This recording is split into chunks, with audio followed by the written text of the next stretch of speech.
आपने मुझे बोलने का मौका दिया। सबसे पहले मैं सिव की जनता का धन्यवाद देना चाहूंगा कि उन्होंने एक अध्यापक के बेटे पे विश्वास जताया और प्रदेश की सबसे बड़ी पंचायत में सबसे युवा सदस्य बनने का मौका दिया। सिव की देवतुल्य जनता का मैं धन्यवाद देता हूं। साथ ही साथ मैं वर्तमान सरकार को बहुत बहुत धन्यवाद देता हूं कि वो यूथ पॉलिसी ले आए। घुमंतुओं और अर्ध घुमंतुओं के लिए पट्टे की व्यवस्था आपने की, जैसा कि पहले मैंने निवेदन किया था, इस सदन में मांग उठाई थी, उस पे काम हुआ, मैं उसकी बधाई देता हूं। साथ ही साथ राइजिंग राजस्थान एक सफल आपका आयोजन रहा, मैं उसकी भी आपको खूब खूब बधाई देता हूं। साथ ही साथ राइजिंग राजस्थान में हम सभी को जाने का मौका मिला, उसके एमओयू के बारे में पढ़ने का मौका मिला। रोज अखबारों में बहुत बड़ी बड़ी बातें उसको लेके लिखी जाती थी। 35 लाख करोड़ के एमओयू हुए, बहुत बढ़िया है, होना चाहिए, स्टेट आगे बढ़ना चाहिए, विकास होना चाहिए, बहुत ज्यादा जरूरी। और जब उसके अंदर देखा कि 35 लाख करोड़ के एमओयूज में और क्या क्या है, तब पता चला कि साहब 28 लाख करोड़ तो हमारे अक्षय ऊर्जा के हैं। बहुत अच्छी चीज है, सब स्टेट में ऊर्जा तो होनी चाहिए। अगर आप वेस्टर्न राजस्थान से ऊर्जा उत्पादित कर रहे हो, ये तो वाकई बहुत बड़ी चीज है, मैं इसके लिए धन्यवाद देता हूं। पर साहब इसकी कीमत कौन चुका रहा है? इसकी कीमत आज के समय में वो सीमांत के लोग चुका रहे हैं। उस अक्षय ऊर्जा के नाम पे आप जितनी भी बिजली जनरेट कर रहे हो, आप बताएं कि इस स्टेट को क्या मिल रहा है उसके बदले। पावर ग्रिड से हम आंध्रा को, तेलंगाना को, बाहर देश के अलग अलग राज्यों को बिजली दे रहे हैं। क्या हमारे किसानों को पूरी बिजली आज हम दे पा रहे हैं क्या? पेल घर मीना जिका चीज जरूरत है उरी तो पूर्ति आप कराओ। आज के समय में हमारे किसानों को कहीं बिजली नहीं मिल पा रही। जो जमीन थोड़ी बहुत बची थी ओरण और गोचर, उसको भी आपने पूरे तरीके से मल्टीनेशनल कंपनीज के चरणों में रख दिया। आज पूरे किसान बहुत ज्यादा परेशान है, पर उनकी बात कोई नहीं कर रहा। विकास की बात आई, हमने सोचा कि साहब मैन्युफैक्चरिंग यूनिट यहां लगेगी, खूब सारे युवाओं को रोजगार यहां मिलेगा।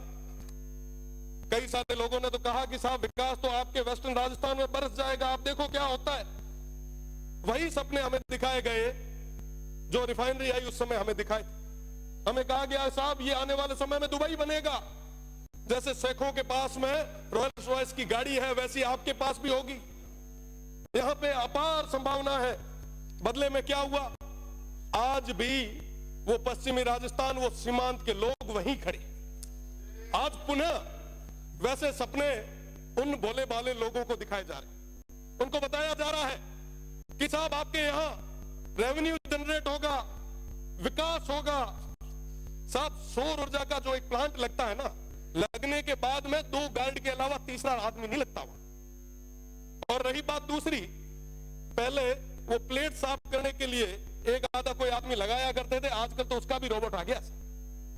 और वहां पे पूरे तरीके से वन्य संपदा थी, उसको पूरे तरीके से खत्म कर दिया गया। अभी महाराज जी कह रहे थे लंपी की बात, पिछले लंपी के दौर में हमने भी खूब सारा प्रयास किया। गाय हम सभी के लिए पवित्र है, भगवान रूपी है।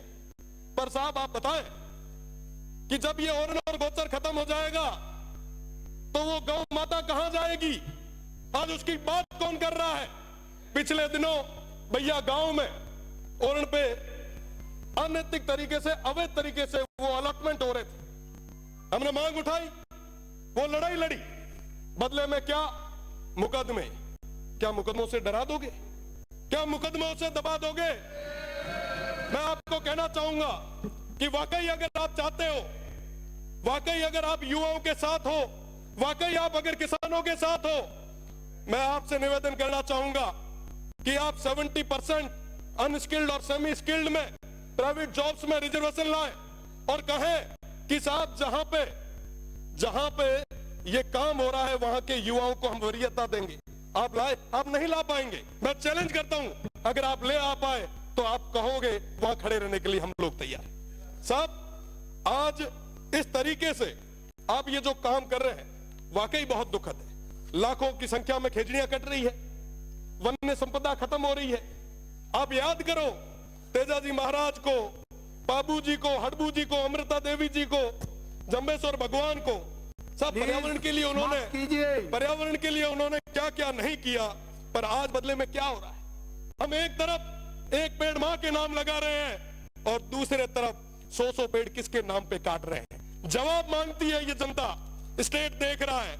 और मैं तो पश्चिमी राजस्थान के उन तमाम हमारे 47 माननीय सदस्यों से मैं कहना चाहूंगा, अगर समय रहते आपने उस क्षेत्र की आवाज को नहीं रखा तो वो जनता तैयार बैठी है। ये 1 साल निकल गया, 4 साल निकल जाएंगे, पता नहीं चलेगा। साहब उन लोगों के लिए, उन सीमांत के लोगों के लिए अगर कुछ भला कर सको तो कर लो, इससे बड़ा कोई मौका नहीं आना है। आप जिस सौर ऊर्जा की बात कर रहे हो, आप जिस विंड की बात कर रहे हो, मैं बताना चाहूंगा वो विंड जहां लगता है आसपास के 500 मीटर उस परिधि में कोई भी इंसान और आने वाली पीढ़ी वो सुन नहीं पाएगी। ये स्थितियां उस क्षेत्र में पैदा होने वाली है। साथ बात करनी होगी। मैं तो निवेदन करूंगा सभापति जी से कि आप नहीं होगा। माननीय सभापति महोदय,